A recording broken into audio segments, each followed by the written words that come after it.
Eco task force को CM Dhami ने सौगात दी है। सीएम धामी ने इको टास्क फोर्स के लिए 2 बुलेरो पिकअप और 10 मोटरसाइकिलों को हरी झंडी दिखाकर रवाना किया है। इको टास्क फोर्स लंबे समय से पर्यावरण संरक्षण के लिए काम कर रही है।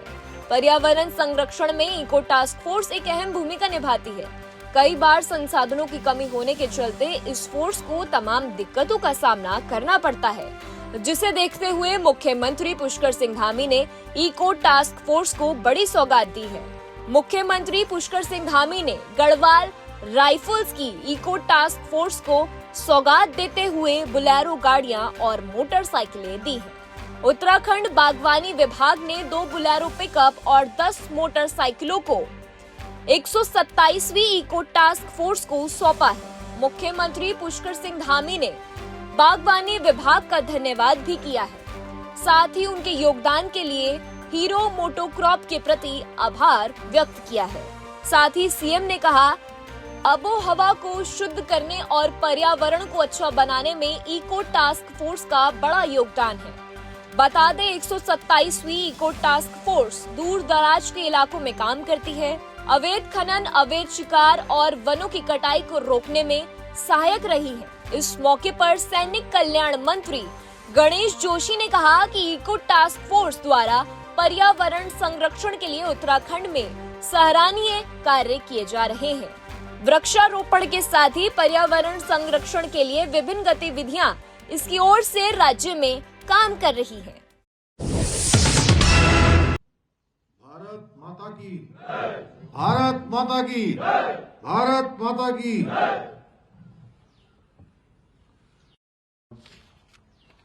बोलेरो एवं मोटरसाइकिल इसके वितरण समारोह में अभी आप सब लोगों ने जिनको सुना, हमारे उत्तराखंड सरकार के सैनिक कल्याण मंत्री और एक सैनिक के रूप में जिनका जीवन प्रारंभ हुआ था, आदरणीय Ganesh Joshi ji, GOC Uttarakhand sub area major general Sanjeev Khatri ji, Hero MotoCorp के प्लांट हेड श्री यशपाल सरदाना जी, यहाँ के सीओ श्री रोहित जी एवं सभी अधिकारीगण एवं सभी हमारे जवान, जिनकी उपस्थिति निश्चित रूप से कहीं न कहीं हम सब लोगों को ये संदेश दे रही है कि आगे और तेजी से काम होगा। आज के समारोह के बाद मैं सबसे पहले तो इको टास्क फोर्स की टीम को आज जो बोलेरो वाहन एवं मोटरसाइकिल प्राप्त हो रही है, उसकी मैं आप सबको बहुत बधाई देता हूं, बहुत शुभकामनाएं देता हूं। मुझे खुशी है कि इको टास्क फोर्स जिन उद्देश्यों के लिए बनाई गई थी, जिसकी स्थापना की गई थी, उस उद्देश्यों की पूर्ति के लिए लगातार आप सबके द्वारा लगातार प्रयास किया जा रहा है, सतत उस दिशा में आगे बढ़ा जा रहा है। मुझे ये बताया गया कि 127 इको टास्क फोर्स प्रदेश की प्रथम जो पर्यावरण यूनिट है, इसकी स्थापना 1 दिसंबर 1982 में Garhwal rifle regiment central Lansdowne में हुई थी और 80 के दशक की शुरुआत में चूना पत्थरों के अवैध खनन को रोकने तथा पहाड़ों की रानी मसूरी को बचाने के लिए इस यूनिट का गठन किया गया था। 127 इको टास्क फोर्स की स्थापना के बाद से पूरे इस क्षेत्र में, गढ़वाल क्षेत्र में, पर्यावरण संरक्षण के क्षेत्र में लगातार अच्छा कार्य हो रहा है। लगातार पर्यावरण के संरक्षण के लिए, पर्यावरण के संवर्धन के लिए, पर्यावरण को बचाने के लिए लगातार प्रयास हो रहे हैं। मसूरी परियोजना में पर्यावरण संरक्षण तथा माइन क्षेत्रों को हरा भरा करने के अपने प्रयासों हेतु 1982 में इको टास्क फोर्स को उस समय की तत्कालीन प्रधानमंत्री इंदिरा गांधी जी ने भी सम्मानित किया था। विगत 40 वर्षों में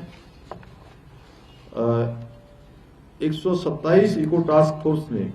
उत्तराखंड राज्य के 1200 से भी अधिक जो हमारे पूर्व सैनिक हैं उनको भर्ती करके टिहरी, चमोली, देहरादून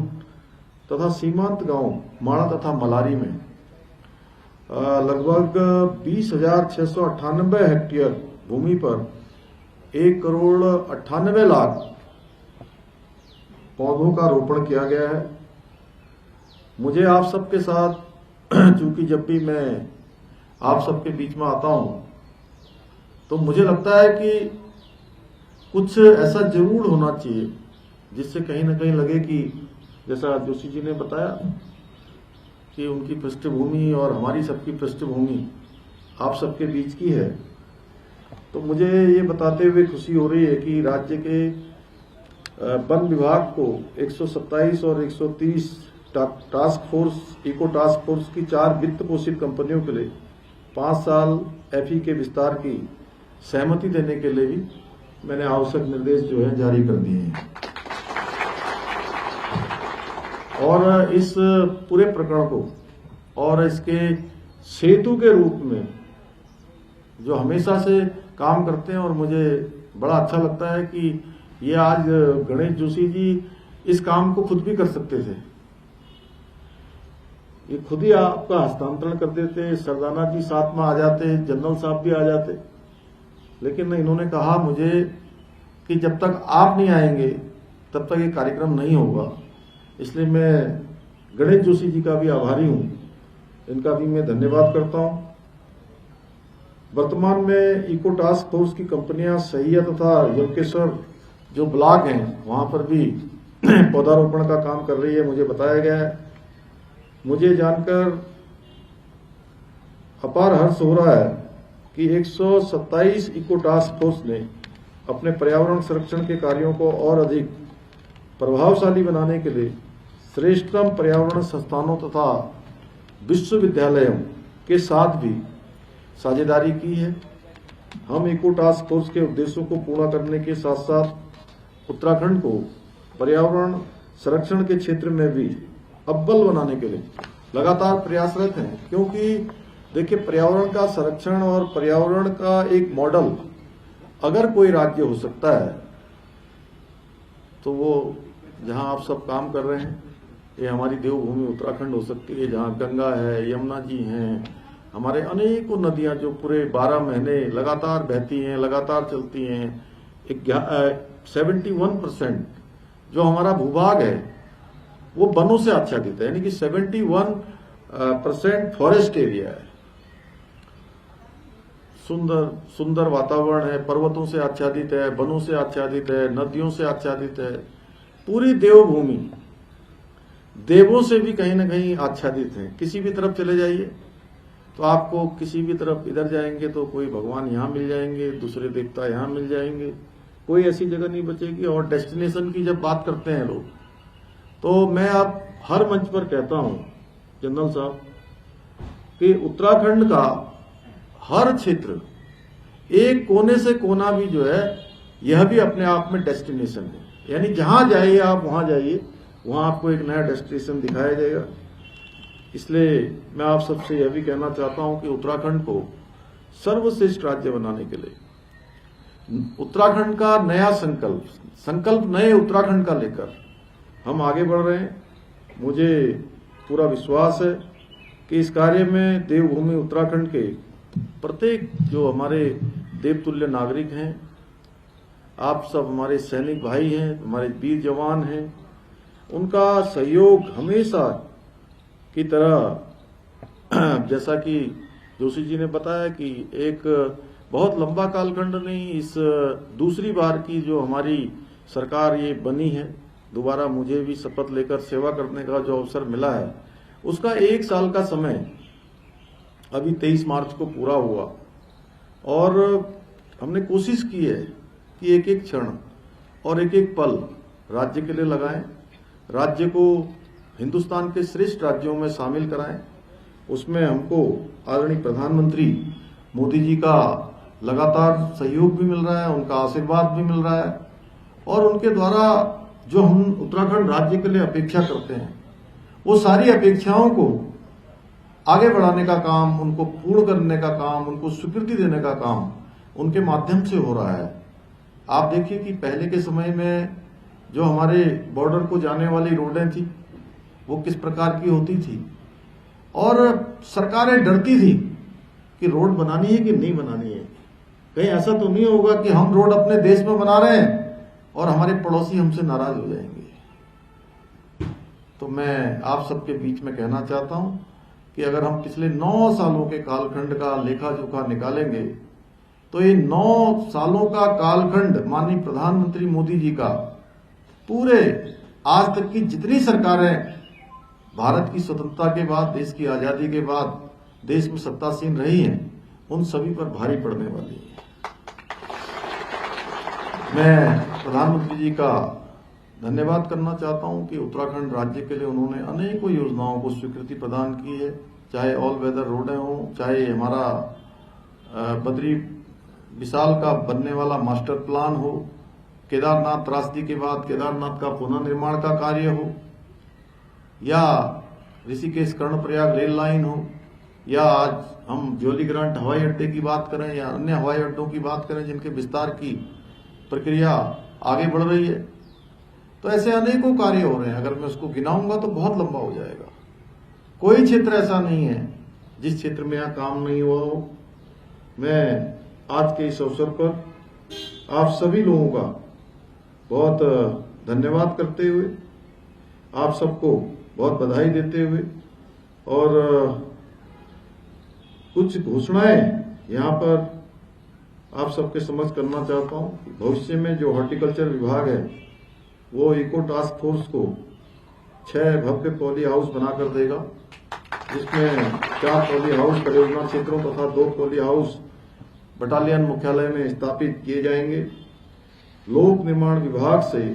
दोनों परियोजना क्षेत्रों में मानसून आने से पूर्व बरसात के पानी के संरक्षण हेतु 120 दिनों के लिए जेसीबी प्रदान की जाएगी। टास्क फोर्स की सैया, कसियाली तथा बटालियन मुख्यालय में जल जीवन मिशन के अंतर्गत जल भंडारण हेतु 50,000 लीटर की क्षमता की टंकियों का निर्माण किया जाएगा। इको टास्क फोर्स की 10 नर्सरियों में सिंचाई प्रणाली की स्थापना की जाएगी। उत्तराखंड अक्षय ऊर्जा विकास एजेंसी URDA द्वारा देहरादून, सैया और कसियाली परियोजना स्थलों में 100 किलोवाट के सौर पैनल का भी प्रावधान किया जाएगा। सरकार इको टास्क फोर्स के ऑफिसर मेस की स्मृति चिन्ह के रूप में 2 बड़े आकार के हाथी दांत भी भेंट करेगी। सभी सरकारी विभागों को किसी भी पहल के लिए इको टास्क फोर्स के प्रस्तावों को सकारात्मक और प्राथमिकता के रूप से मंजूरी देनी होगी। यदि किसी प्रस्ताव को स्वीकृत न कर पाने की दिशा में अगर ऐसी आवश्यकता होगी तो वो केवल और केवल मेरी ओर से ही हो सकेगा। अंत में मैं इको टास्क की पूरी टीम को, आप सभी को बधाई देता हूं, शुभकामनाएं देता हूं, और भगवान से प्रार्थना करता हूं कि आप सबके अंदर हमेशा ऊर्जा बनी रहे, आप सबका उत्साह बना रहे, और पूरे जोश और जुनून के साथ मां भारती की सेवा का जो ये दायित्व आप सबको मिला है, ये दायित्व नित निरंतर आगे बढ़ता रहे। आप सब स्वस्थ रहें, प्रसन्न रहें, भगवान की कृपा आप पर बनी रहे, और एक भारत श्रेष्ठ भारत जो हमारे प्रधानमंत्री जी का संकल्प है उसको सिद्ध करने में, और भारत की आजादी के जो 100 साल पूरे होंगे, स्वर्णिम काल, ये अमृत काल स्वर्णिम काल की ओर जो हमको ले जा रहा है, इस स्वर्णिम काल में हम भी भारत को दुनिया का सिरमौर बनाने में एक सहयोगी के रूप में, एक सारथी के रूप में और एक सहयात्री के रूप में अपनी भूमिका का निर्वहन, जिस भूमिका में भी हमको मिला है उसको करेंगे। इतना आप सबसे कहते हुए, आप सबका धन्यवाद करते हुए मैं अपनी वाणी को विराम देता हूं। धन्यवाद। इको टास्क फोर्स पर्यावरण संरक्षण के क्षेत्र में और पौधारोपण के क्षेत्र में, वृक्षारोपण के क्षेत्र में लगातार काम करती है। इससे कहीं न कहीं पर्यावरण का संरक्षण भी होता है, संवर्धन भी होता है और जो हमारी आबो हवा है उसको और शुद्ध करने में, पर्यावरण को अच्छा बनाने में इको टास्क फोर्स का बहुत बड़ा योगदान है। और आज जिस प्रकार से उनको बोलेरो और मोटरसाइकिल मिल गई हैं तो उससे निश्चित रूप से उनकी जो क्षमता है वो बढ़ेगी, काम करने की जो तीव्रता है और बढ़ेगी। मैं सभी को बहुत शुभकामनाएं देता हूं कि वो उत्तराखंड राज्य को आगे बढ़ाने में, उत्तराखंड की आबो हवा को, उनके पर्यावरण को संरक्षण में, पौधारोपण के क्षेत्र में लगातार काम करेंगे और अपने साथ साथ सभी को कहीं न कहीं शुद्ध पर्यावरण देने का काम। देखिए, प्रदेश के अंदर लगातार इस प्रकार की बातें आती रही हैं कि कहीं न कहीं अनेकों स्थानों से आकर जिनके पीछे का रिकॉर्ड की जानकारी भी नहीं होती है, किस प्रकार का उनका रिकॉर्ड रहा है, किस प्रकार की पृष्ठभूमि रही है, वो सब आकर उत्तराखंड के अंदर बसने लगे थे, जिसके कारण से कई बार कानून व्यवस्था की स्थिति, यहाँ का जो शांत वातावरण है, उस वातावरण में कहीं न कहीं कोई इस प्रकार का बिखराव जो दिखाई देता था उसको ठीक करना, क्योंकि ये धर्म, अध्यात्म, संस्कृति और देवों का केंद्र है, उत्तराखंड देवभूमि है। तो यहाँ पर जो भी जमीन खरीदे निकट भविष्य में, उसकी पूरी पृष्ठभूमि से लेकर सारा विस्तार से उनके बारे में जानकारी प्राप्त की जाएगी। एक मैनुअल बनाएंगे, उस मैनुअल के आधार पर जो उस पर फिट बैठेगा उसको खरीद पाएगा और अन्यथा जमीन खरीदने पर सख्ती होगी। इस प्रकार की जो समीक्षाएं हैं वो हम करते रहेंगे, जिससे कि हमने अगले आने वाले 10 सालों का जो रोड मैप है हमारा, वो रोड मैप प्रत्येक साल के और प्रत्येक माह के हिसाब से उसकी कितनी कार्य प्रगति हुई है, कितना हमने तय किया था, कितना लक्ष्य लिया था, उसकी नियमित रूप से समीक्षा करेंगे, जिससे कि 10 सालों में जो हमने एक